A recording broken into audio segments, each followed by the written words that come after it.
দত্ত সঞ্চিতা, যার অবস্থান পশ্চিমবঙ্গ, ভারত। উনি একটি পোস্টে বলেছেন, ভেতরে হাজার ঝড় থাকলেও বাহিরে যে শান্ত থাকতে পারে সেই প্রকৃত সুখী মানুষ।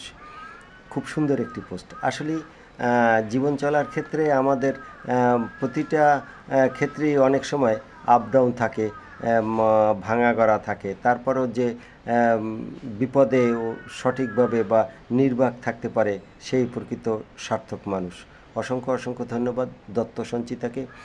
আমরা অনেক ক্ষেত্রে সামান্য বিপদে পড়লে বা সামান্য বিষয় নিয়ে অনেক সময় প্রিয়জনদের সঙ্গে মনোমালিন্যর সৃষ্টি হয় এবং এক সময় দূরত্ব তৈরি হয়। আসলে এটা করা উচিত নয়।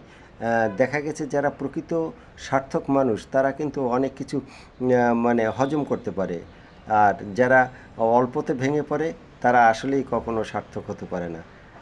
ভিতরে হাজার ঝড় থাকলেও যে সার্বিকভাবে নির্বাক থাকতে পারে সেই প্রকৃত পক্ষে সার্থক।